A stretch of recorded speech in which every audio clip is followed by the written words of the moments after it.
La Russie s'apprête à élire son président. C'est un pays immense et complexe, écartelé entre ses vieux démons et ses désirs d'émancipation. Grand reporter pendant près de 15 ans à Moscou, j'ai parcouru cette Russie de fond en comble, au rythme d'une actualité souvent tragique. J'ai appris à connaître ce peuple russe, que les Français connaissent si mal, souvent aveuglés par une caricature bien loin de la réalité. À quelques semaines de la présidentielle, je suis partie à la rencontre de ces Russes qui font vibrer le plus grand pays du monde, des hommes et des femmes, à Vladivostok, en Sibérie ou à Saint-Pétersbourg, qui constituent le cœur d'une Russie authentique. Un cœur qui ne bat pas forcément à Moscou, mégalopole plus occidentale que jamais, à la veille de la Coupe du monde de football. Pendant 4 mois, j'ai sillonné le pays et interrogé artistes, businessmen, retraités, curés, médecins, homosexuels, pour savoir si, ce 18 mars, ils formeraient un continent uni derrière le président qui les dirige depuis 17 ans. Un continent derrière Poutine.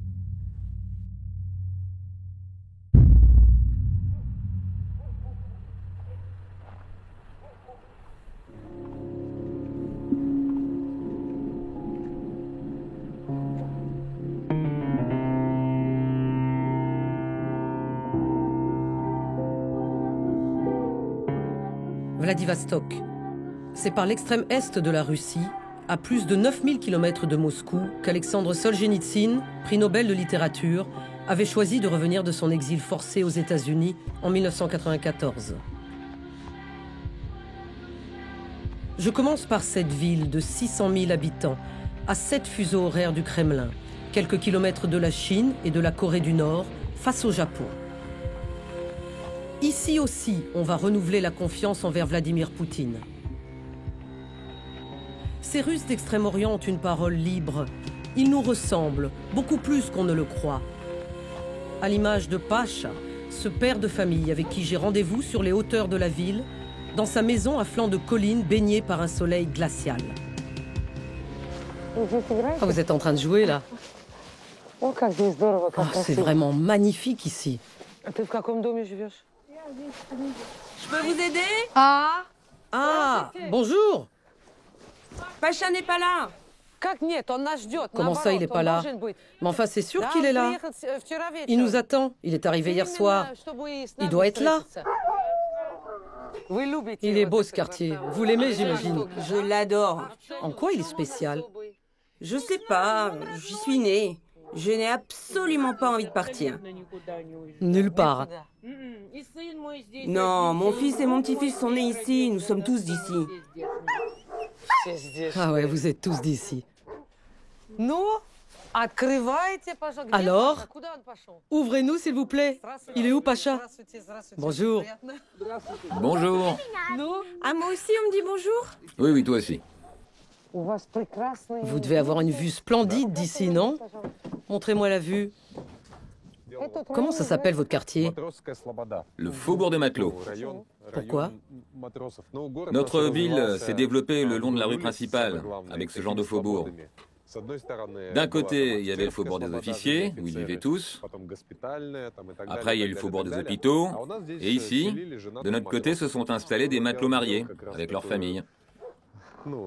Regardez, j'ai justement conçu une œuvre qui représente un matelot avec sa femme, ses enfants, ses chats, etc. Et cette terrasse, c'est vous qui l'avez construite?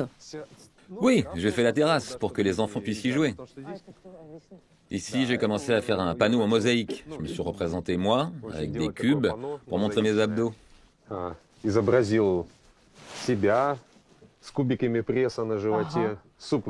épouse avec de grandes joues et des gros seins en forme d'assiette. Et puis nos 3 enfants.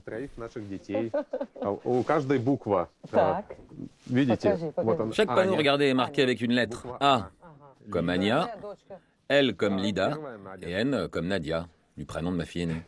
Et donc là-bas, plus loin, c'est votre potager? Oui. Et c'est la Corne d'Or? Oui, c'est le pont sur la Corne d'Or. Nous sommes arrivés ici en 2013. Le pont existait déjà. Et justement, nous cherchions une maison avec vue sur le pont. Ah bon, vous cherchez cette vue alors? Maintenant, à Vladivostok, tout le monde cherche une vue sur le pont.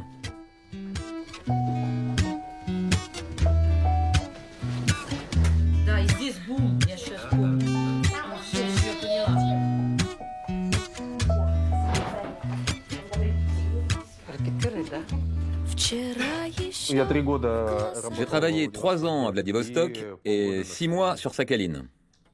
Qu'est-ce que vous faisiez exactement?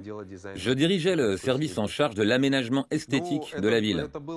Il faut dire que le sommet international de 2012 avait donné un immense élan à la ville, et la ville se voyait belle. Il y avait beaucoup d'enthousiasme. Malheureusement, d'un coup, il n'y a plus d'argent. L'attention du gouvernement fédéral est partie ailleurs, vers la Syrie, vers l'Ukraine, vers ces énormes problèmes. Et il faut dire que Poutine a pratiquement cessé de venir à Vladivostok. En tout cas, il n'est plus venu comme avant. Vous allez voter le 18 mars? Je pense que non. Ça fait longtemps que je ne vote plus. Je n'ai voté qu'une seule fois, et c'était pour Poutine, justement à l'époque où il s'occupait de la ville. En votant Poutine, je votais pour Vladivostok. Quand le président change, ça change d'abord à Moscou, puis après ça change autour de Moscou, et puis dans l'Oural, puis en Sibérie, et petit à petit ça arrive jusqu'à nous. Ah oui, petit à petit. Oui, c'est quand le président est déjà fort que tous les changements arrivent en Extrême-Orient. Quand il a déjà plus ou moins tout arrangé à Moscou. Seulement après, il commence à s'occuper des régions lointaines. Ça a été la même chose avec Poutine lui-même. Il est arrivé au pouvoir en 2000, et finalement, ce n'est qu'en 2012 qu'il s'est vraiment rendu compte de la dimension de son pays. Et oui, il lui a fallu 12 ans. Oui, 12 ans. Faut dire qu'ici, le processus est toujours plus lent. Et si le pouvoir avait changé à Moscou, vraiment, ça aurait joué contre les intérêts de Vladivostok. Natacha, et vous allez voter? Ah non, pas du tout. Pour les mêmes raisons que Pacha, ou vous avez les vôtres? Non, c'est parce qu'en fait, je crois que tout est déjà décidé. Oui, c'est comme ça. Tout est déjà décidé. Mais qu'est-ce que vous voulez dire? Nos voix? C'est sûr que franchement, elles n'ont aucune importance. Ça fait 17 ans que Poutine est au pouvoir. Eh oui. C'est long quand même. Eh oui. Vous êtes devenu adulte en 17 ans. Vous avez créé votre famille. Bon, premièrement, pendant ces 17 ans, le système d'État n'a pas changé. Et il faut dire que c'est le plus important. La stabilité. Oui, la stabilité. La stabilité du régime, la stabilité du développement. Beaucoup de Russes pensent que la Russie est menacée de l'extérieur, par la Corée du Nord, l'Europe. Qu'est-ce que vous en pensez? Ces sanctions, c'est vraiment de l'enfantillage par rapport aux années de la perestroïka, quand il n'y avait plus de règles du tout et où on ne s'ennuyait pas. C'était plutôt drôle. On était jeunes, on était insouciants. On vivait uniquement de sarrasin et de pâtes, tu te souviens? Il n'y avait même pas d'isolation au mur. Il faisait très froid à l'intérieur. Sans problème, on arrive à vivre sans chauffage, sans nourriture. Presque on peut vivre sans rien. On est habitué à tout faire nous-mêmes, donc ces sanctions. C'est rien du tout. Le fromage, on l'importe plus de France. C'est pas grave. Pas grave du tout. Il y a du fromage russe. Oui, heureusement. Et en plus, on peut se passer de fromage, donc les sanctions, ça nous fait pas vraiment peur. Par contre, ce qui nous fait peur, c'est si ça change à l'intérieur du pays. Si le pouvoir changeait, si par exemple les communistes revenaient, ce serait difficile. Je ne suis pas content de la situation actuelle, mais en même temps, je comprends que ça pourrait être pire. Donc d'un côté, vous ne souhaitez pas voter pour Poutine, et de l'autre, finalement, quand même, vous le défendez. Ben oui. C'est vraiment difficile à comprendre. En fait, ça aurait été plus simple à comprendre s'il y avait eu un candidat capable d'exprimer tout cela. Alexei Navalny, quand même, c'est le scénario de la révolution orange, comme en Ukraine. Si cet opposant arrivait au pouvoir et commençait à sabrer à droite, à gauche, changer les élites et la répartition des forces à Moscou, ici, à Vladivostok, on serait vraiment très mal. Alexei Navalny. La plupart de mes interlocuteurs vont évoquer cet homme de 41 ans, autoproclamé opposant numéro 1 au Kremlin, qui voulait se présenter à la présidentielle. Mais c'était sans compter sur la justice, qui l'en empêcha pour cause de condamnation avec sursis dans une affaire où il clame encore son innocence. Interdiction justifiée ou complot ourdi par Poutine, Navalny a continué à faire campagne. Pour rien. Dans la famille de Pacha, on suit les affaires moscovites avec distance. Ici, les yeux sont au moins autant braqués vers le voisin d'en face, le Japon.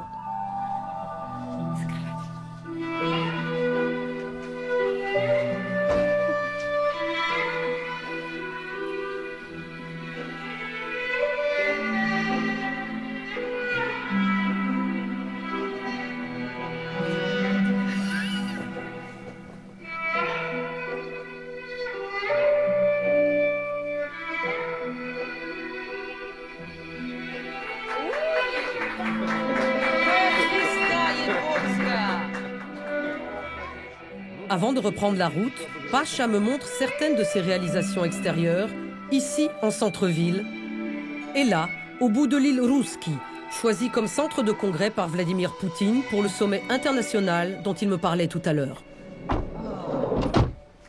Ça va, il fait bon. Wow, c'est quoi cette beauté ici?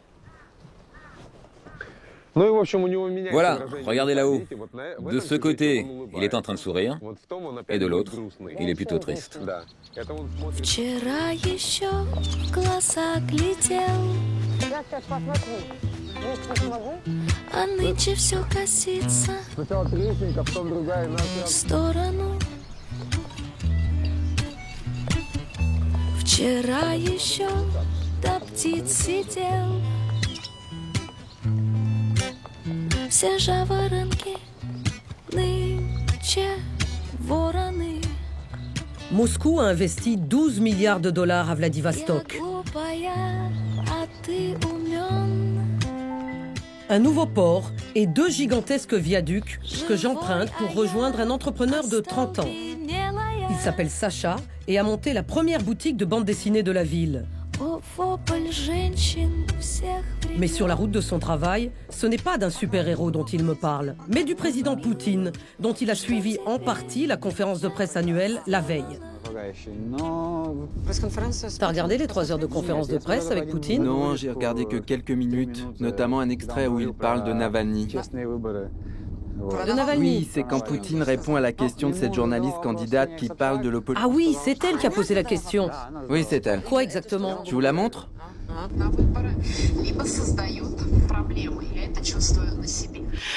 Il y a un candidat qui s'appelle Alexei Navalny et il fait campagne depuis 1 an.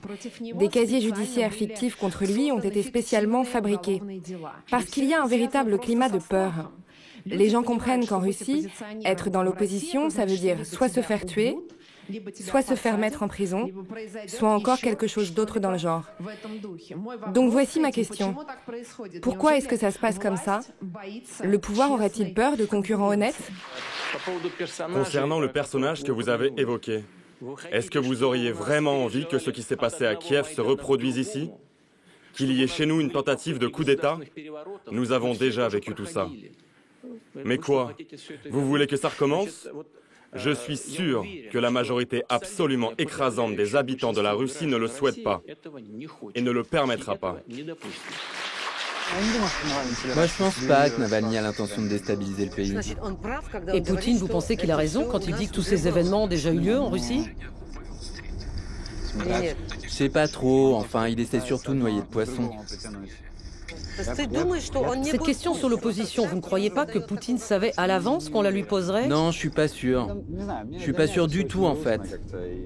Et pour moi, tout ça, c'est bien triste. Ce qui se passe chez nous en Russie, c'est vraiment une espèce de totale stagnation. Un vrai marécage. Un marécage.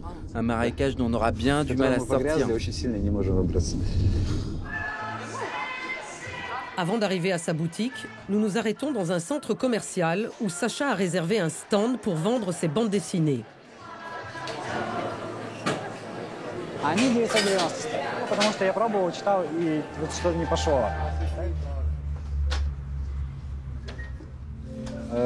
Dans la librairie du vieux centre-ville, nous poursuivons notre conversation sous la surveillance de Batman, Superman et autres X-Men.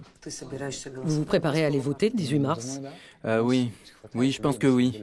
Dans ce pays, franchement, on ne demande pas de gens qui seraient prêts à faire quelque chose de bien. Et justement, de quel changement essentiel a besoin la Russie? De la possibilité de choisir, déjà, pour commencer, et aussi que plus rien ne soit prévisible. J'aimerais vraiment moins de corruption. C'était facile ou pas pour vous de monter votre petit business à Vladivostok? Vous êtes jeune. Où vous avez trouvé l'argent? J'avais aucun réel capital de départ, mais bon, j'avais des petites économies. Je faisais juste de la revente de jeux vidéo sur Internet. Ça m'avait rapporté un peu d'argent. Donc vous n'avez reçu aucune aide de la part de la mairie, par exemple? Non, je me suis même pas adressé à eux. Théoriquement, c'est possible de le faire? Oui, j'ai des amis qui ont reçu des aides. Sacha est un optimiste. Il sait qu'il ne peut compter que sur lui-même pour réussir.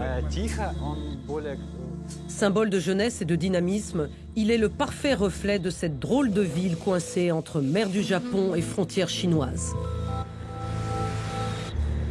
En longeant cette frontière vers le nord pendant 800 km, on atteint l'une des plus grandes agglomérations de Russie orientale, Khabarovsk.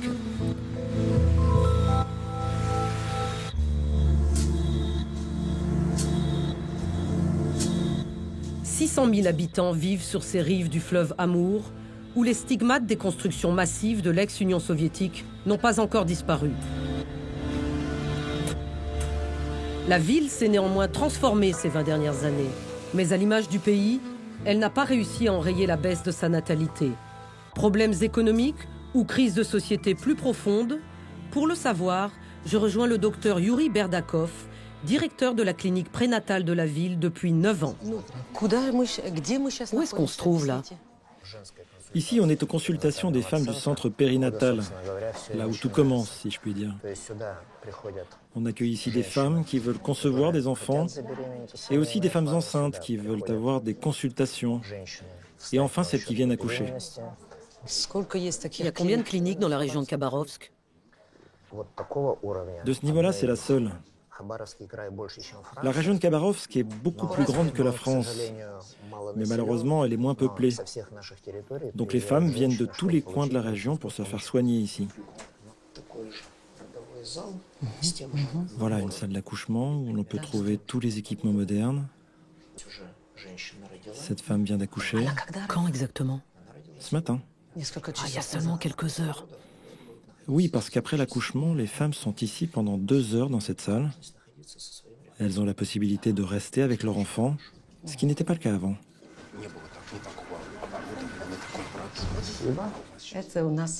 Et lui, comment il s'appelle? Albert. Albert? C'est votre premier enfant? Non, le second. J'ai aussi une fille de 10 ans. Ah, de 10 ans. Et pour elle, vous aviez accouché où? Ma fille, je l'ai eue dans une autre maternité. Et pourquoi vous avez décidé d'accoucher ici? Parce qu'on m'a orientée vers cette maternité, et c'est vrai que j'en avais entendu beaucoup de bien. Ici, c'est confortable, et puis je suis seule dans la chambre avec mon enfant. C'est pas toujours comme ça. Oui, c'est rare.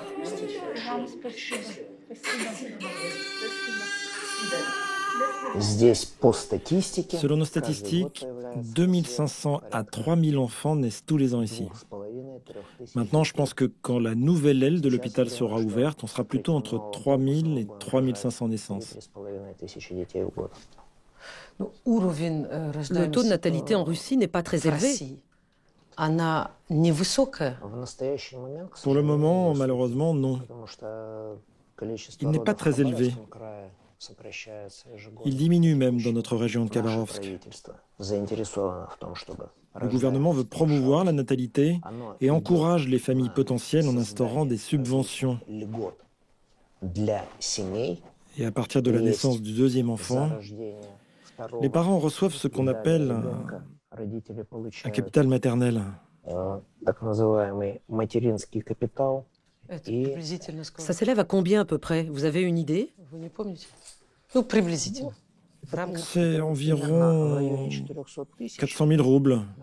Une somme que les parents peuvent utiliser pour payer les études de leurs enfants ou tout simplement payer le crédit de leur logement. Dans une clinique comme la vôtre, est-ce qu'on peut dire que la situation s'est améliorée sous Poutine? Pour être sincère, et la main sur le cœur, je peux vous dire que le système de santé de tout le pays dans son ensemble s'est amélioré. Votre budget a augmenté? Oui. Je ne dirais pas que ça suffit pour tout, mais oui. Même si parfois on aimerait avoir davantage de matériel de qualité, des équipements plus performants, et surtout on préférerait ne pas avoir économisé comme on le fait. Ça n'aurait pas été plus utile d'investir dans le domaine de la santé plutôt que de dépenser de l'argent dans l'annexion de la Crimée et l'organisation d'un référendum par la Russie? C'était vraiment une priorité? Mais pourquoi appelez-vous annexion le résultat d'un choix libre de la population? Parce qu'il n'y a pas d'autre mot. Un référendum a été organisé. La majorité des habitants de la presqu'île de Crimée a voté en faveur du rattachement à la Russie. Si vous parlez de priorité, oui, c'était une priorité parmi d'autres. Donc vous pensez que c'était une bonne décision? Moi, je veux bien que vous essayiez de me convaincre du contraire. Le problème, c'est que je devrais quitter le pays parce que je ne pourrais plus y vivre. Catégorique, voire péremptoire, le docteur Berdakov gardera ses éventuelles critiques pour lui. Le gouvernement ayant décidé d'aider les foyers russes dès leur premier enfant, l'année 2018 pourrait être plus faste en naissance. Le médecin est fier de montrer ceux qu'il a vus naître, dont certains figurent dans un calendrier qu'il garde précieusement. Des enfants parfois nés grâce à une législation plus permissive qu'en France. C'est vrai qu'en Russie, les mères porteuses sont autorisées? Oui. Et vous en avez dans la clinique? À quelle fréquence? Il y en a dans toutes les maternités. Mais moi, je vous dirai pas combien il y en a ici. C'est un secret. Un secret? Pourquoi? Parce que j'ai décidé. Donc la GPA est autorisée. Mais l'est-elle aussi pour les couples homosexuels? Mais nous n'avons pas ce genre de couple. Comment ça? Où avez-vous déjà vu un mariage homosexuel en Russie?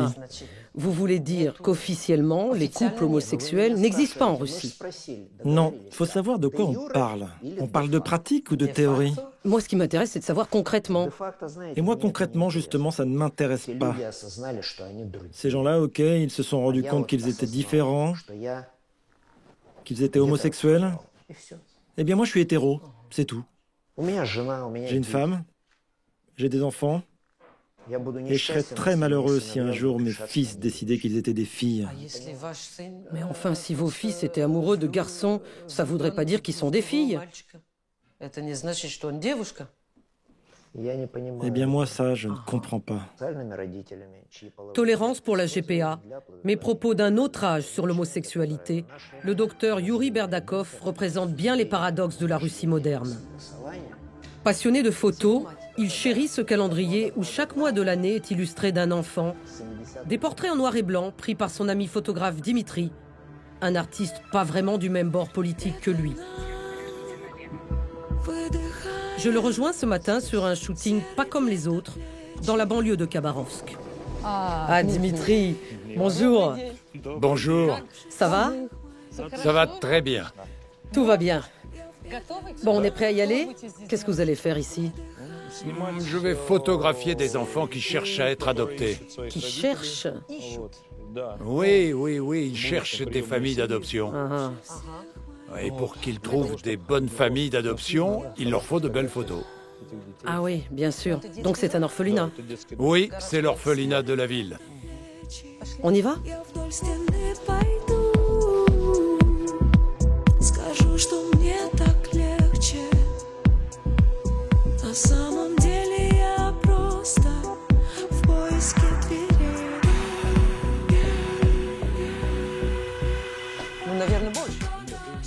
Casquette vissée sur la tête, corpulence de catcheur, lunettes teintées en jaune pour voir la vie un peu moins grise, Dimitri expose parfois ses photos à Saint-Pétersbourg.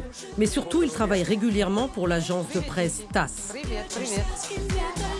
Ce matin, il vient photographier bénévolement ces petits orphelins. Des enfants de 5 à 10 ans, plus mignons les uns que les autres. Super.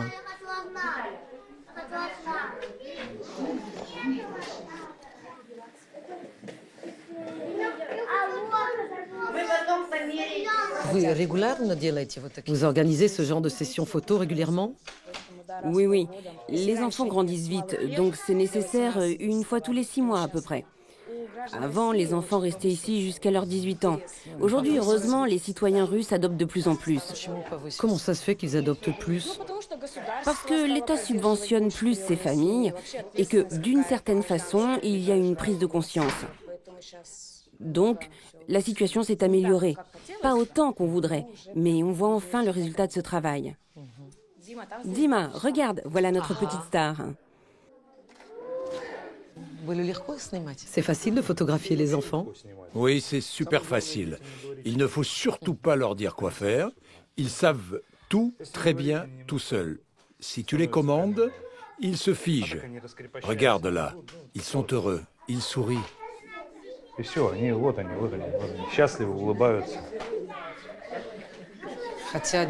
Mais en fait, Dim, ils ne savent pas pourquoi on les prend en photo. Non, non, bien sûr, ils ne savent pas. Mais quand même, pour eux, c'est du bonheur.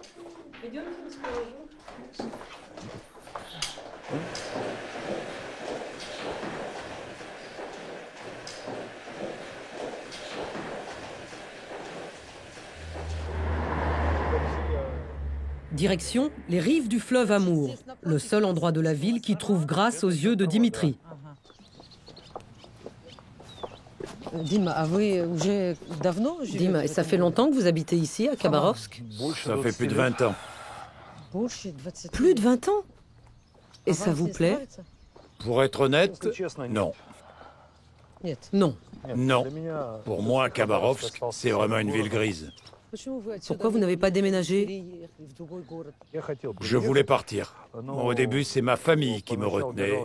Et après, quand les enfants ont grandi financièrement, je ne pouvais plus vraiment me permettre de m'acheter un appartement dans le centre de Moscou, de Saint-Pétersbourg.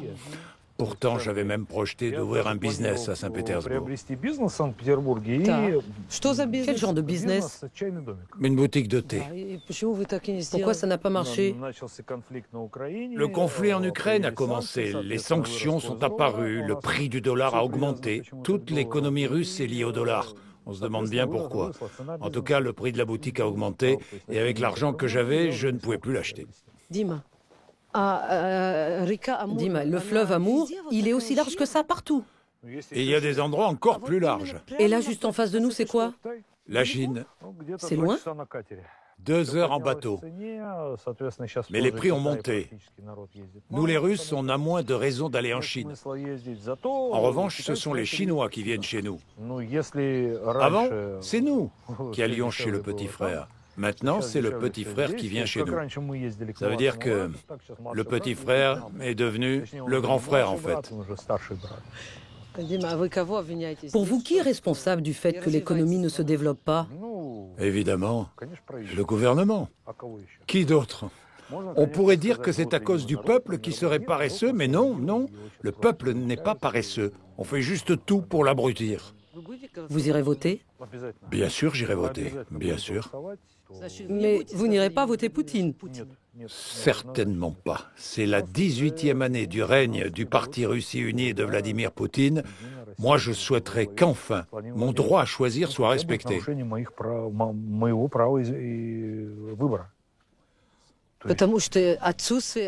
Il vous manque une alternative à Poutine.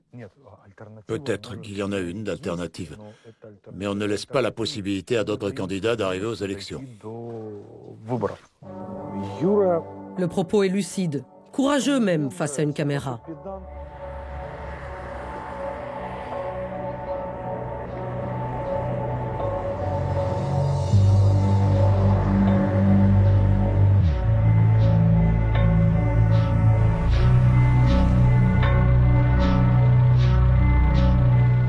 Dimitri habite un pavillon à l'extérieur de la ville et il n'est pas du genre à faire semblant, y compris lorsqu'il m'invite à partager le thé avec sa compagne Lucia, rencontrée à Khabarovsk il y a 22 ans. Une épouse qui le soutient dans sa passion, mais un peu moins dans ses envies de changement radical.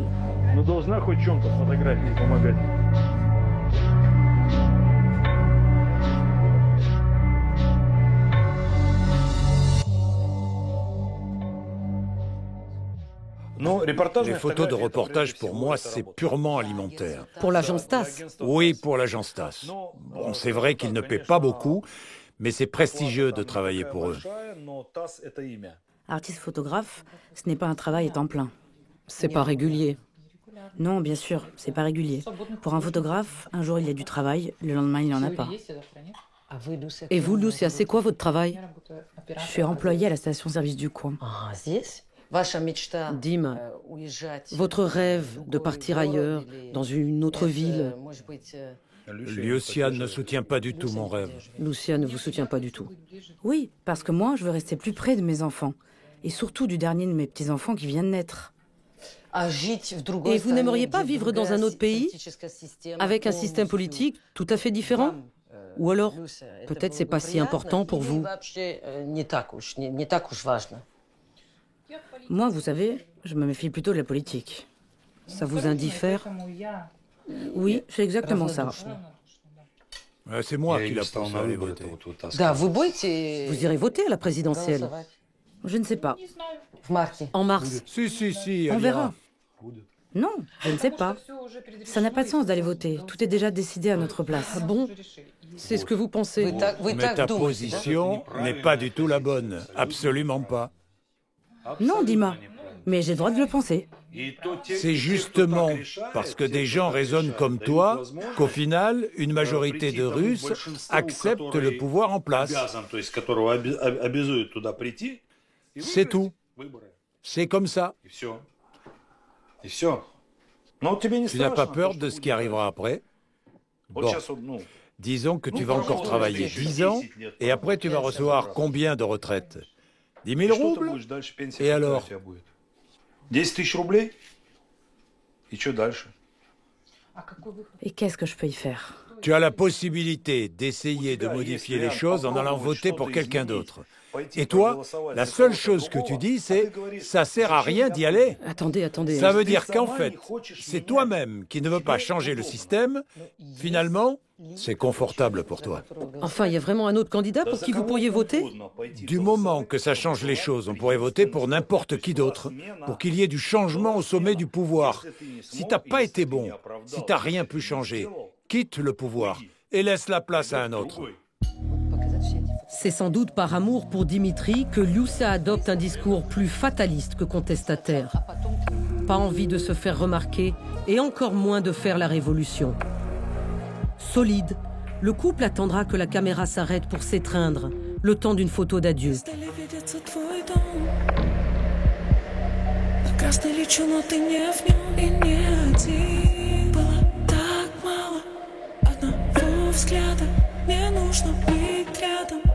С тобой рядом, проснись, пока рядом мне нет сна. Я знаю, как сильно нужна тебе я. Тебе мало любви, было много причин уйти. Слишком поздно мой. Moins de 200 km séparent Khabarovsk de Birobidzjan. Si je décide de faire étape dans cette petite ville de 75 000 habitants, c'est pour son histoire unique. Créée il y a tout juste 80 ans, à l'initiative de Staline, la région autonome juive, ou Birobidzjan, du nom de sa capitale, a accueilli des dizaines de milliers de juifs avant la création d'Israël. Après la dissolution de l'Union soviétique, beaucoup ont émigré en Israël. Aujourd'hui, la région ressemble à n'importe quelle province russe. Non loin de la synagogue, l'église orthodoxe du père Georgi se trouve dans une rue célébrant un écrivain de langue yiddish. Tous les dimanches, des paroissiens de tous âges se rendent à la messe où, pendant plus de 3 heures, vont alterner chants et prières dirigés par le père Georgi, 29 ans, dont le visage encore juvénile se cache derrière une barbe parfaitement soignée. Son épouse, car les prêtres orthodoxes peuvent se marier, dirige la chorale.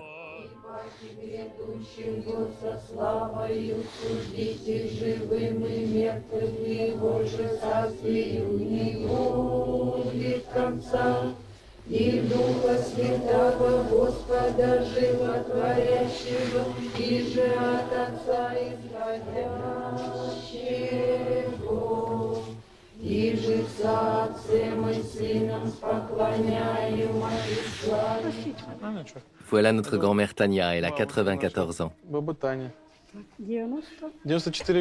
Bonjour. Vous avez assisté à toute la messe, vous avez vu comme c'est fatigant de rester debout. Eh bien, elle vient toutes les semaines et elle ne s'assoit presque jamais. Depuis 2009, le père entretient son église comme sa propre maison. Il a même monté une opération de financement participatif sur Internet pour restaurer son toit. Dans un autre bâtiment, des fidèles d'un tout autre genre viennent trouver réconfort à ses côtés. Ici, c'est notre cantine de bienfaisance où tout le monde peut venir gratuitement. Vraiment tout le monde? Oui, gratuitement. Indépendamment de son statut social, de ses convictions religieuses, qu'il soit jeune ou vieux, On accepte tout le monde.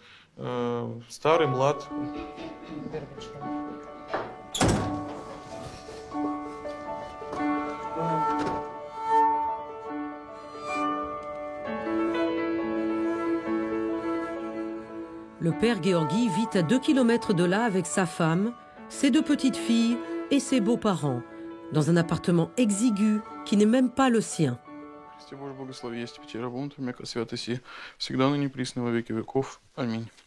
Voilà, on vit dans cet appartement tous ensemble. Ma belle-mère, elle appelle ça un appartement communautaire. Un appartement communautaire. Ah oui, d'accord. C'est l'appartement des parents de ma femme. Nous y vivons depuis 8 ans déjà. Moi, je n'ai pas de parents. Je suis orphelin. L'État m'a offert un appartement dans lequel on est en train de faire des travaux. Est-ce que je peux vous demander quel est votre salaire? Oui, 20 000 roubles. Et vous pensez que c'est suffisant? On ne va pas se plaindre. Ça nous suffit. Mais c'est vrai que quand même, on n'a jamais assez d'argent. Nos beaux-parents nous aident. On travaille tous les deux. On reçoit tous les deux un salaire. Comment a évolué le niveau de vie des Russes ces dernières années? Pour moi, c'est vraiment très différent par rapport aux années 90. Quand dans ce temps-là, on était privé de tout. Beaucoup étaient restés sans argent. On avait du mal à se nourrir. C'était une époque très difficile. Mais aujourd'hui, je sais que ceux qui veulent trouver du travail, ils en trouvent. Oui, on vit nettement mieux aujourd'hui qu'il y a 20 ans. On vit plutôt pas si mal. Beaucoup de Russes sont convaincus qu'en Russie, tout dépend d'un seul homme, je veux dire, de Vladimir Poutine. Si vous voulez mon avis, oui, je respecte beaucoup le président Poutine. En tant que citoyen, je pense qu'il est un bon président. Mais moi, vous savez, je ne peux pas compter sur l'homme. Je ne compte que sur Dieu. Poutine lui-même, il est croyant? Oui, Vladimir Vladimirovitch est croyant. Il ne l'affiche pas, il a raison. Mais il va à l'église autant que c'est possible d'aller à l'église pour un président. Vous dites que c'est un bon président, mais il n'a pas commis d'erreur? Les hommes qui ne commettent aucune erreur n'existent pas. Le seul à n'en avoir jamais commis, c'est Jésus-Christ, notre Seigneur. Et il est homme-Dieu. Vous regardez les journaux télévisés? Oui, on les regarde. Je vous vois venir avec votre question. Vous allez me demander si j'ai une vision du monde unilatéral. Le monde dans lequel nous vivons est un monde moderne, où personne ne trompe personne, parce qu'il y a Internet. Et on trouve des sources d'informations indépendantes. Entre vous, parfois, vous parlez politique? Si on parle politique entre nous. La politique, c'est la vie. Je sais pas. On a d'autres discussions. Très rarement. Tous les deux, vous irez voter? La dernière fois, on y est allé. Et on ira aussi cette année. Je pense qu'il nous faut accomplir notre devoir civique. Mes beaux-parents, parfois, ils vont voter, parfois, ils n'y vont pas. Hein, grand-mère? Aujourd'hui, nous prions Dieu pour qu'il nous offre un président digne. Pensez-vous qu'en France, on vive plus librement qu'ici? Vous savez, il faut rester très prudent quand on emploie le mot liberté. C'est un peu comme avec le mot tolérance. Ce sont des mots galvaudés. Mais vous voulez parler de liberté des mœurs? Non, plutôt la liberté d'expression. Ah, la liberté d'expression. Je ne suis pas journaliste, mais si vous ouvrez Internet, chez vous ou chez nous, il y a tout. Personnellement, je trouve qu'il y a trop de liberté. Moi, j'en supprimerais.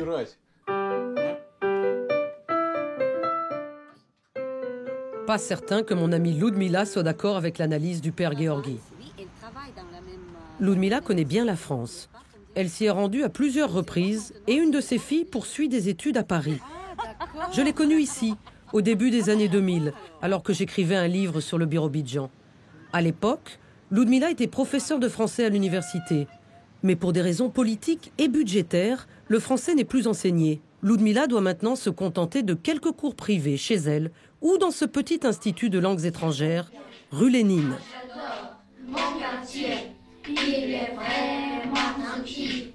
Je veux le visiter, bien comme le paradis.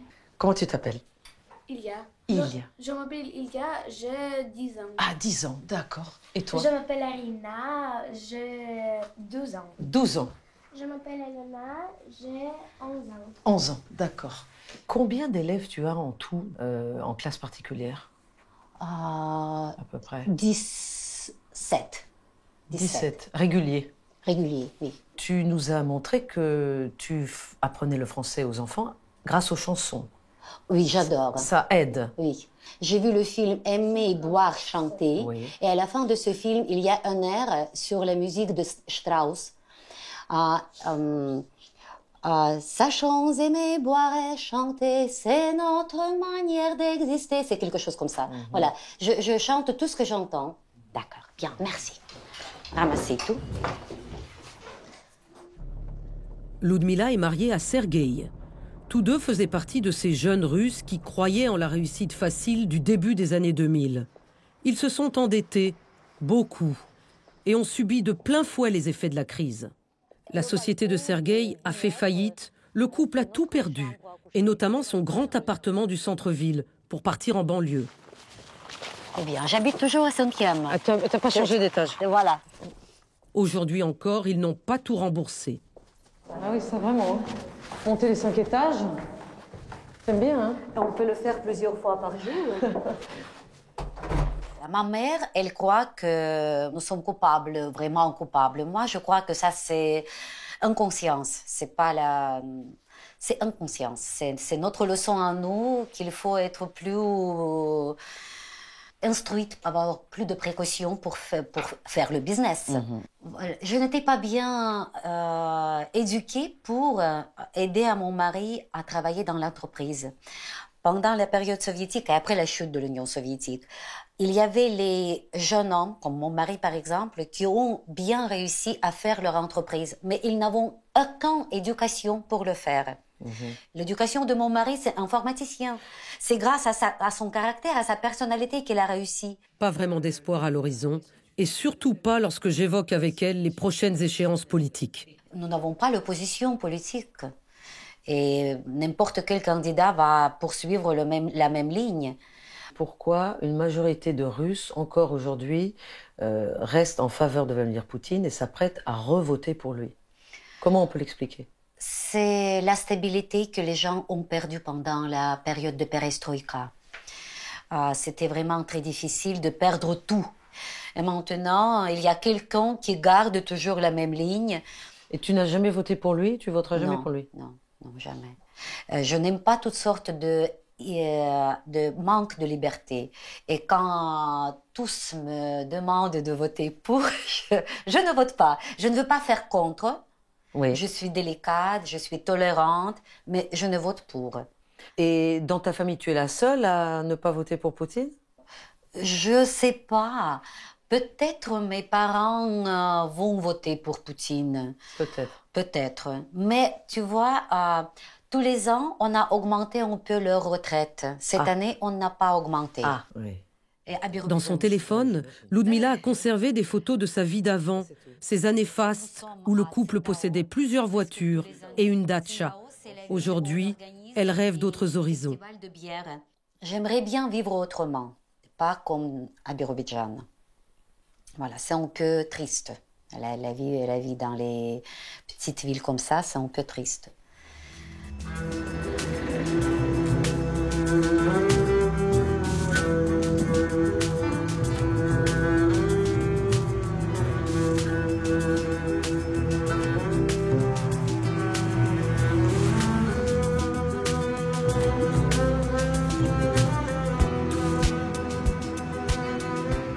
Sergueï continue tant bien que mal à travailler pour rembourser. Il a ouvert un petit atelier de réparation d'ordinateurs dans le centre. Mais il avoue n'avoir aucune visibilité pour l'avenir.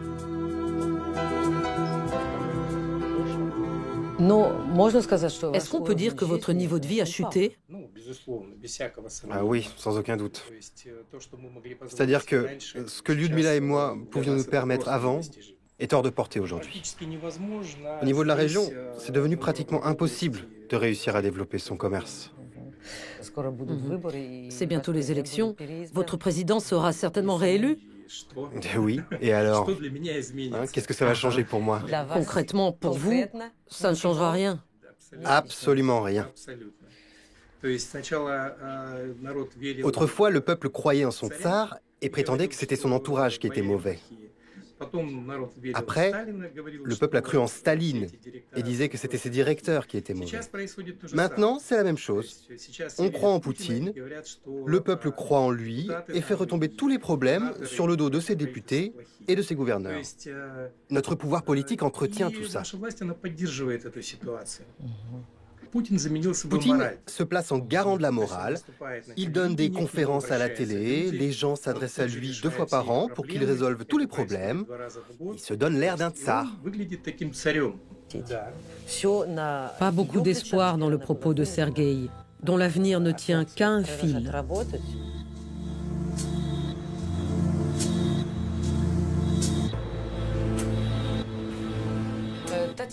À quelques mètres de là, un discours diamétralement opposé mais tenu par une représentante de la communauté juive de la ville.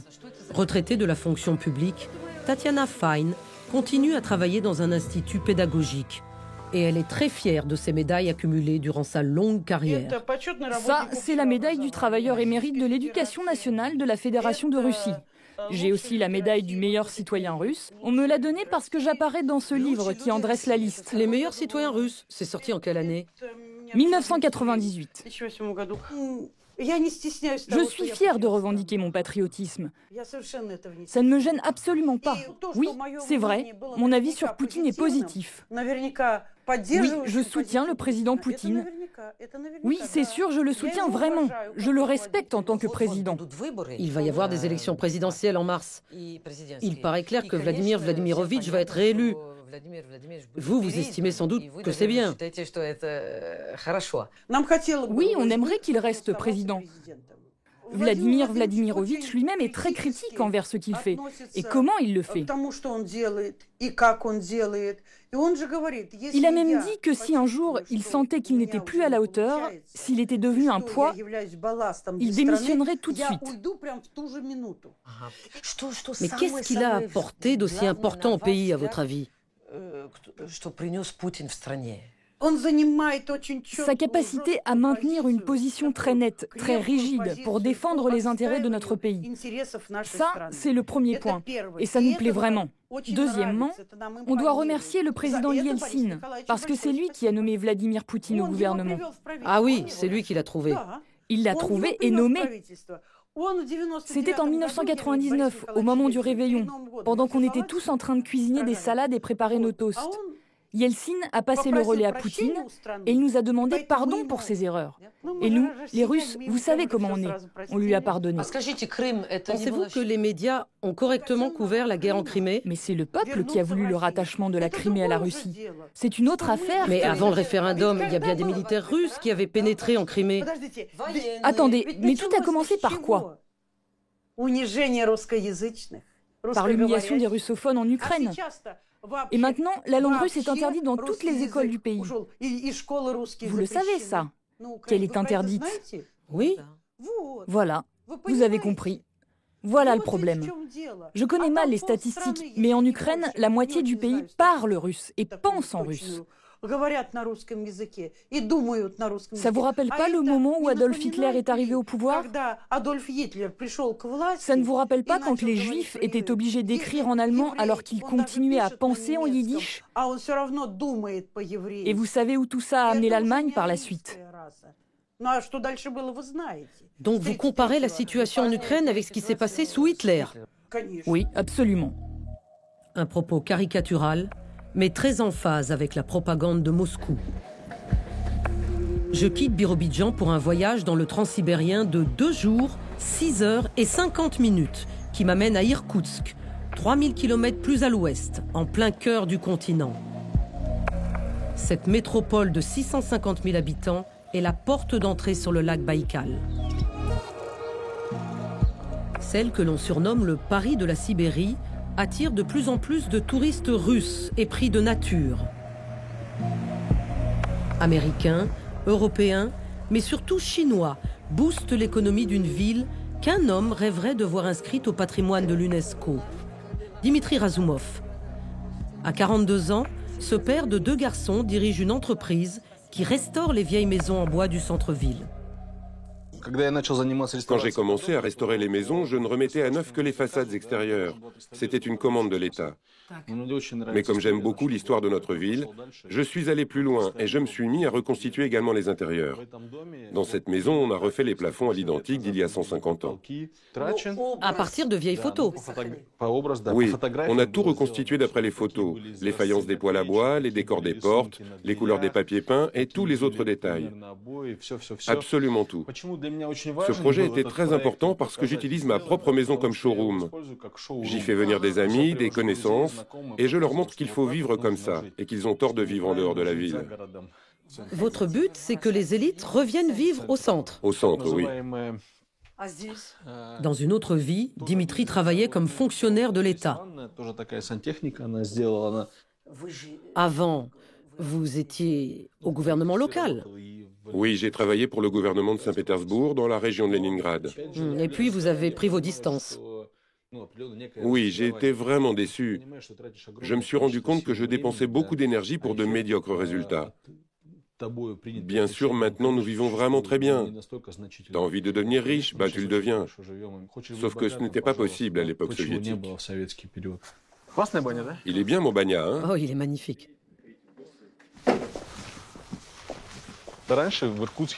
Avant, chaque rue à Irkoutsk était bien particulière, chacune avait son style. Aujourd'hui, quand je reconstruis ces maisons, j'essaie de réunir tous les éléments de décor traditionnels du quartier et j'en fais un remake. Aha! Il est là, Ara? Les gars, apportez-moi s'il vous plaît le haut de la gouttière.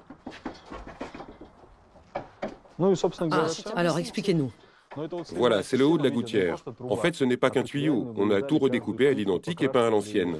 Mais je voudrais vous montrer le type de bois que nous utilisons. C'est du mélèze. Ah, ça vient de votre scierie. Oui, c'est ma propre production. Regardez, ces planches-là, je les vends 800 € le mètre cube. Alors, est-ce qu'on peut dire que pour vous, la conservation et la rénovation de ces anciennes maisons, c'est également un business? L'un n'empêche pas du tout l'autre. Je ne peux pas dire que c'est un business qui rapporte énormément. Il y en a qui sont beaucoup plus lucratifs. Mais la clé, en fait, le plus important à mes yeux, c'est d'être en harmonie avec soi-même. Et moi, j'aime l'émotion que me procure cette activité. Pour rien au monde, Dimitri ne reviendrait à son ancienne vie, dans cette mairie pour laquelle il ne nourrit pas la moindre nostalgie. Il fait partie de cette génération d'hommes d'affaires opportunistes qui remercient Poutine de les avoir laissés développer leur juteux business. Quand on évoque l'impopularité du président en Occident, Dimitri se raidit.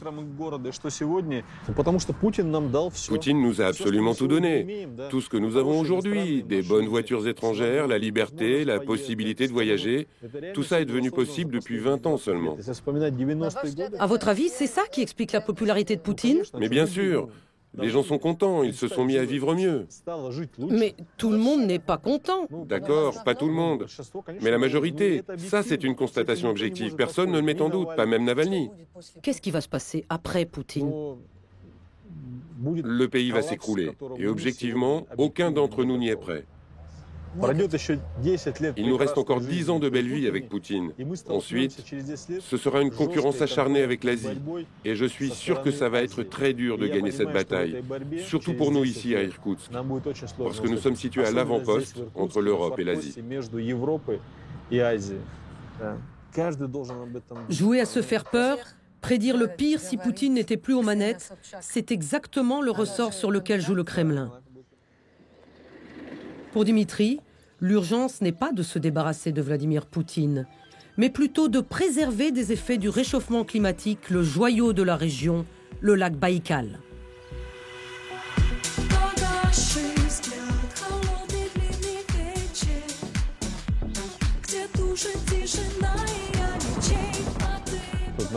Le lac Baïkal, c'est 24% des réserves d'eau douce dans le monde. Bien sûr, il a l'air infini.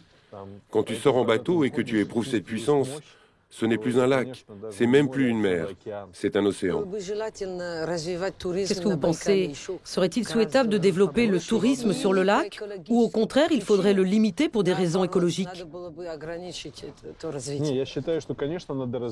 Bien sûr, il faut développer le tourisme, parce que ce lac appartient au patrimoine mondial.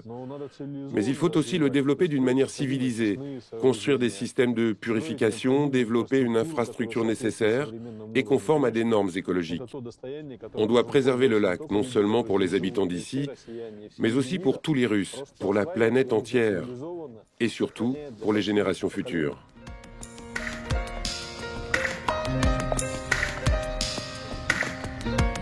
Des flux touristiques qu'il serait souhaitable de réglementer.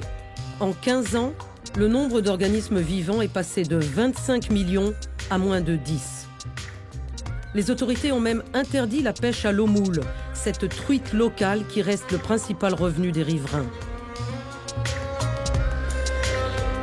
C'est sur les rives de cette perle de la Sibérie que j'ai rendez-vous avec une famille pas comme les autres. Olga et Anatoly vivent depuis 22 ans dans le village de Balshaya Riechka. Et si tout le monde les connaît dans la région, c'est parce qu'ils ont eu 10 enfants. En cette matinée d'automne, je retrouve Olga en pleine répétition d'un spectacle de danse.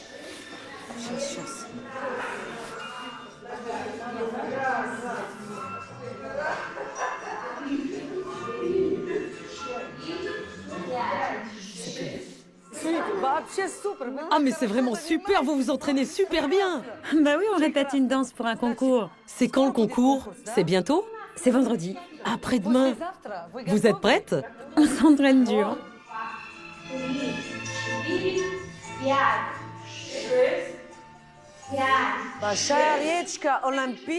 Balshaya Riechka, la réserve olympique. Vous allez aller au concours avec cette banderole? Difficile d'imaginer au premier abord que ce petit bout de femme de 54 ans, à la retraite, est mère de 5 garçons et 5 filles, tous plus beaux les uns que les autres. Son premier enfant, Olga l'a eu avec Anatoly à l'âge de 19 ans, et son dernier à 47 ans. Mais quand on lui demande si elle avait rêvé de cette vie, sa réponse peut surprendre. Pourquoi vous avez décidé d'avoir autant d'enfants? En fait, on n'a pas décidé. Tu vis, tu accouches. Ça s'est fait comme ça. Bah, tu vois que tes enfants sont intelligents, beaux. Tu sais que tu peux avoir confiance en ton mari. Ça se planifie pas, ce genre de choses.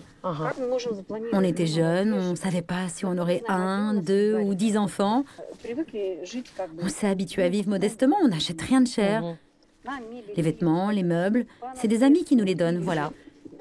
C'est ça le plus important. Ah, on est arrivé. Allez, on rentre. Merci. Merci beaucoup. Bonjour Anne, comment allez-vous? Bonjour, je suis contente de vous voir. Ça va bien, moi aussi je vais bien. Ah, vous avez bonne mine. Merci. Merci. Dans cette maison où l'entraide a toujours été la règle, les 10 enfants n'ont jamais manqué de rien. Une grande pièce à vivre, un salon de musique, un dortoir qu'on imagine bien exigu quand la maison était pleine. Aucun luxe apparent. Mais sur le visage des 6 enfants restant sous le toit parental, il y a comme une joie de vivre communicative.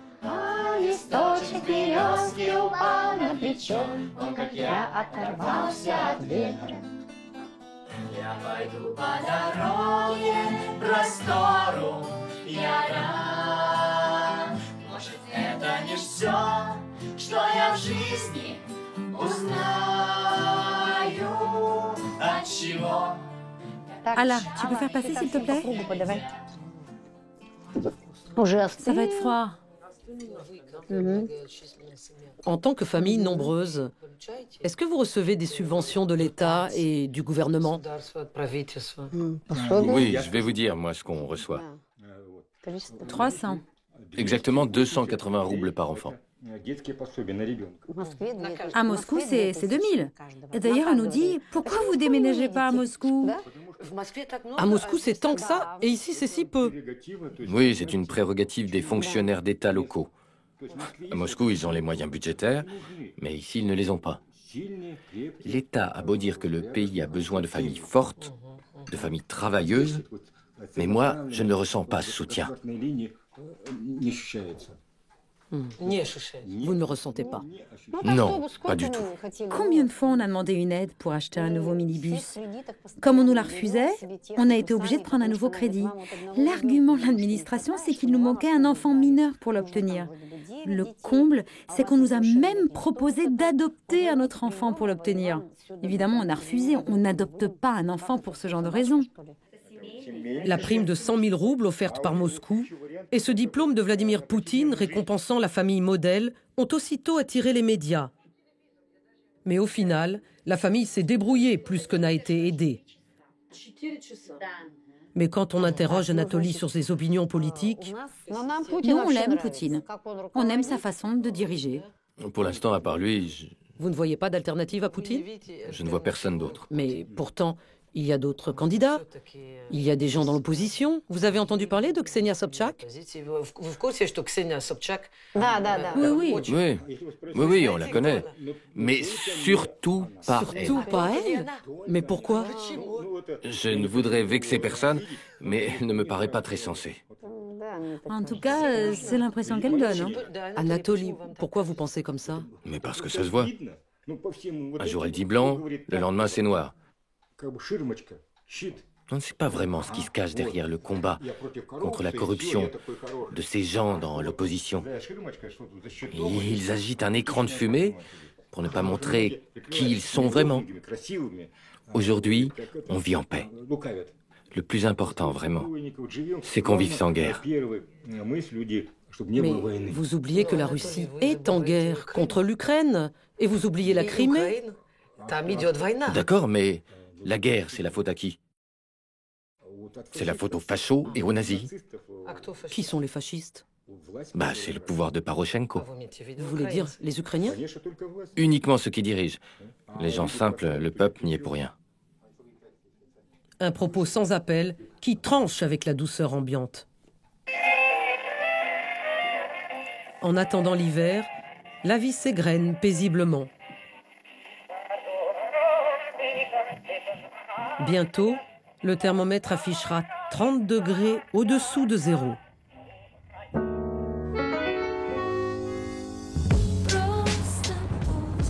La route qui me mène d'Irkoutsk à Saint-Pétersbourg, ma destination finale, passe par Petrouchovo, un village qui m'est cher, à 4700 km à l'ouest d'Irkoutsk. Quand j'habitais Moscou, la capitale, je venais à Petrouchovo rédiger mes articles et mes livres. Bordée de forêts qui n'ont rien à envier à celles du Canada, je connais la route par cœur. Des lignes droites infinies, dont la monotonie est parfois rompue par des vendeurs ambulants à certains carrefours qui proposent fruits, légumes, conserves et poissons. Ces vendeurs arrondissent leur fin de mois ou tout simplement leur retraite.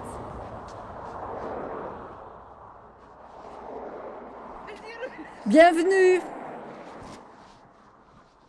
Pourquoi vous vous placez uniquement de ce côté-là de la route? Parce que c'est le côté des voitures qui rentrent sur Moscou. Ah oui, d'accord. Et il s'appelle comment votre petit marché? Moi, je l'appelle la vallée des merveilles. Sérieusement? Oui. C'est vous qui avez inventé ce nom-là? Oui, c'est moi. Oh là là, vous avez des beaux poissons salés. Oui, bah oui. Et ça, vous l'avez préparé vous-même? Oui. Vous êtes là jusqu'à 21h? Plutôt jusqu'à 19 ou 20h. Surtout le week-end? Non, tous les jours. Tous les jours? Et dites-moi, c'est combien votre retraite? 8 000 roubles. C'est très peu. Ça fait combien de temps que vous êtes à la retraite? Depuis 2000. 17 ans. Et depuis votre retraite, elle a augmenté? Oui, elle augmente. Elle augmente régulièrement. Avec l'inflation? En fait, on s'en fout de ces augmentations. Pour nous, le plus important, c'est qu'on nous laisse vendre notre production au bord de la route. Nous, on est des Russes, on peut survivre à tout. Mais quand même, vous êtes retraité, ça serait bien de vous reposer. Je travaillerai tant que j'ai des forces et je ramasserai toujours des champignons. Dites-moi, une bonne recette pour vous, c'est combien? Environ? C'est un secret. Il y a des hauts, il y a des bas.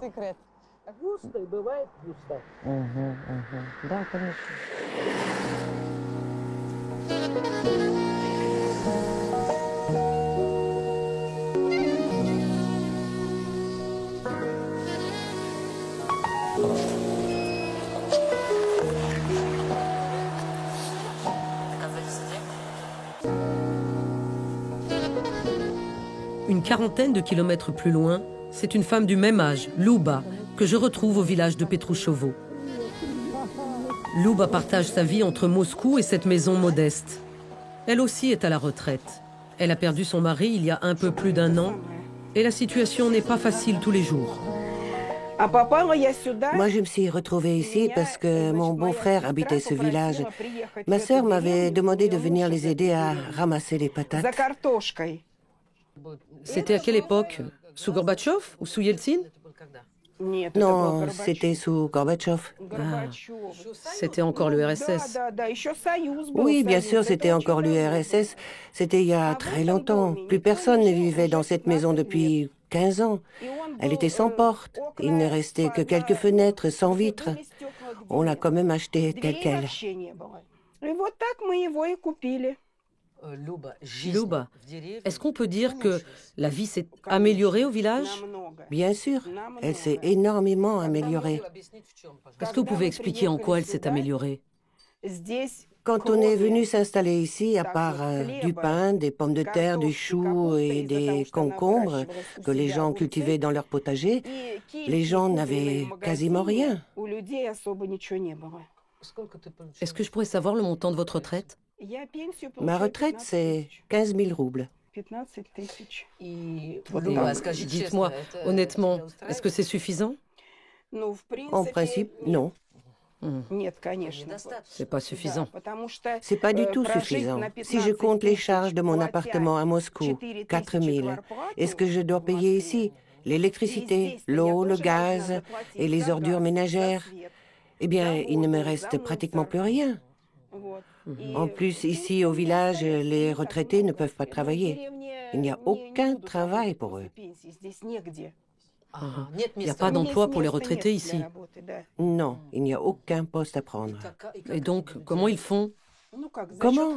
Ils se font aider par leurs enfants. Ou ils font comme moi, ils cultivent leur potager. Mais tous ces retraités qui ont une aussi faible pension, ils vont tous voter pour Vladimir Poutine?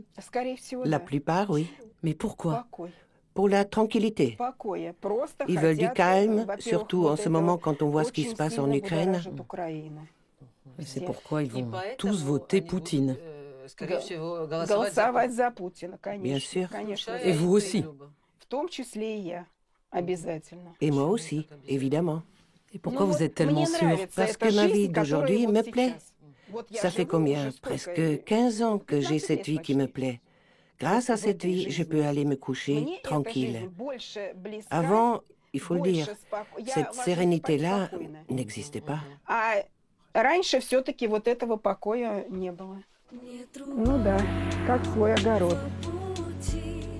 Luba est moins passionnée par la politique que par son jardin potager, qu'elle chérit depuis plus de 20 ans et qui lui permet de ne manquer de rien.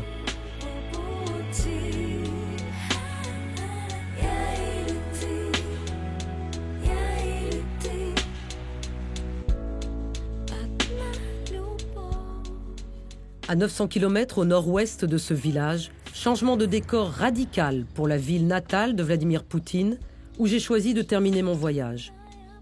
Une ville musée, étincelante par la richesse de son patrimoine, mais dure à vivre pendant ces longs mois d'hiver où la luminosité est faible. L'ancienne capitale sous les tsars est redevenue attrayante, notamment pour la communauté homosexuelle. Si au sud du pays, en Tchétchénie, brimades, voire tortures ont récemment redoublé de violence, ici, l'homophobie est moins visible. Igor et Artyom ont accepté de parler à visage découvert de leur vie quotidienne, ainsi que de leurs combats. Notre rendez-vous a lieu dans un café gay-friendly, mais qui ne s'affiche pas comme tel. On dit que Saint-Pétersbourg est une des villes de Russie les plus ouvertes aux homos. C'est vrai ça ? Oui, c'est vrai. À Saint-Pétersbourg, les gens sont, disons, plus calmes. Mais évidemment, ça dépend avec quoi on compare. Si on compare Saint-Pétersbourg avec l'Europe, c'est pas vraiment génial notre situation. Mais si on compare, disons, avec une province russe reculée, oui, c'est plutôt vrai. Vous avez fait votre coming out ? Oui, je l'ai fait. Mais finalement, j'ai quand même été obligé de changer complètement mon entourage. Sauf bien évidemment ma famille et mes plus proches. Oui, vraiment, parce qu'il y avait des tas de gens qui n'arrivaient pas à se faire à l'idée que... j'étais pas un type normal à leurs yeux. Est-ce que vous pensez qu'en Russie, il y a un électorat gay ? Il y a 7 ans, j'avais encore l'illusion que l'électorat gay et lesbien avait une vision plus libérale de la société. Mais en fait, non. En 2011, il y a eu beaucoup de sondages sur des sites gays et en fait, on s'est rendu compte que des tas d'homos votaient pour Russie unie de Vladimir Poutine. Moi, je peux dire que je soutiens Ksenia Sobchak.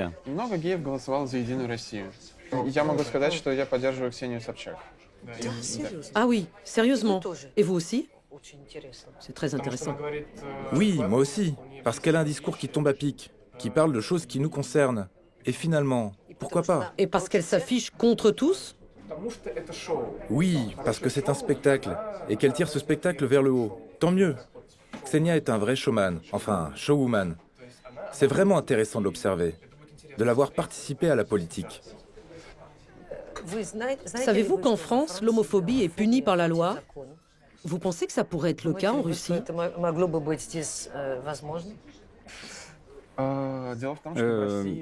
Il faut dire qu'en Russie, notre code civil est déjà pas mal sur ce thème. Même s'il ne nomme pas le groupe gay et lesbien, il y a un article du code civil très dur envers la discrimination. Mais le problème, c'est qu'en Russie, il n'y a pas de respect de ce droit en fait. Il y a une énorme différence entre la réalité et la théorie.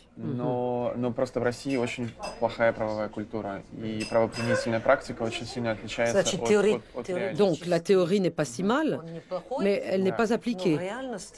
Oui, c'est ça. Qu'est-ce que vous pensez des infos qu'on a entendues à propos de la Tchétchénie, à propos des tortures de gays ? Il y a 1 an, à peu près, des tas d'infos terribles sont sorties sur le fait que les homosexuels étaient torturés là-bas.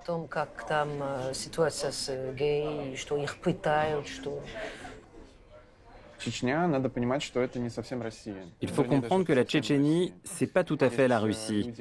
C'est même plutôt pas du tout la Russie. Il y a des organisations russes qui aident à évacuer certaines victimes de là-bas. Et dans la pratique, c'est à peu près tout ce qu'on puisse faire pour eux. Évacuer ces personnes, recueillir leurs témoignages et recueillir des données afin qu'un jour, il puisse y avoir des actions en justice. Mais ça signifie quoi pour vous le fait que Moscou se taise là-dessus ? Pour Poutine, il est très important que, de l'extérieur, la Tchétchénie apparaisse comme pacifiée. C'est un de ses grands succès officiellement, de l'avoir pacifiée. Et donc, faire ressortir ces histoires sordides ne va rien lui apporter de bon. Politiquement, c'est même mauvais pour lui. Pas facile pour ce couple de décrire la réalité de ce que les homosexuels vivent vraiment en Russie. En dehors du café, les langues se délient. Dans la rue, comme ça, vous pourriez vous prendre par la main ou quand même vaut mieux pas ? Comment vous faites ? Comme on a dit, rien n'est impossible. Si on veut vraiment, on peut, oui. Oui, on peut. Mais ça nous fait prendre des risques inutiles. Et quand on le fait, on ne peut s'empêcher de penser à ces risques. Quel risque, par exemple ? Expliquez. Des risques de violence physique. De violence physique? Oui, c'est déjà arrivé à certains de mes amis, et même parfois devant témoins. Par exemple, l'un d'entre eux a perdu un œil à cause de ça. Et il a dû émigrer aux États-Unis, à Washington. Ici, en Russie, l'enquête sur son cas est restée en suspens. Pourtant, la police avait la possibilité de la poursuivre, mais elle ne l'a pas fait. Mais est-ce que vous vous sentez protégé ou pas? On n'oublie jamais les risques. Tout le temps? Oui, bien sûr. En permanence. Même à Saint-Pétersbourg, la sécurité des homosexuels n'est pas garantie. Igor et Artyom vivent ensemble depuis plusieurs mois, mais leurs parents ne connaissent pas le partenaire de chacun. Et ils n'ont quasiment aucun contact avec leurs voisins dans cet immeuble situé à 10 km du centre.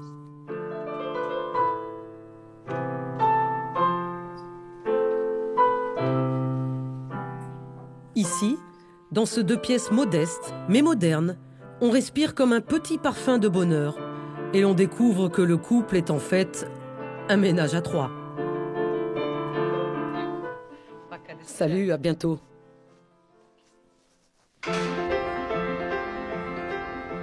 Ma traversée du continent russe d'est en ouest s'achève. Cette élection présidentielle aura donc été un non-événement pour la plupart des Russes rencontrés. Des Russes qui m'auront permis de saisir ce qui leur importe le plus, vivre en paix. Les changements incessants des 4 dernières décennies ont marqué ce peuple qui rêve avant tout de stabilité. Et ils l'ont, cette stabilité, depuis le début du nouveau siècle, sous Poutine. Des Russes qui savent que leur président est loin d'être irréprochable, mais qui n'étaient pas prêts, cette fois-ci, à plonger dans l'inconnu. Dans le microcosme de la capitale, il se dit que Vladimir Poutine pourrait ne pas achever son mandat, qu'il se désignerait un successeur, sans que nul ne sache qui cela pourrait être. Décidément, l'âme russe est tissée de contrastes. Ce n'est pas moi qui l'affirme, mais Georges Niva.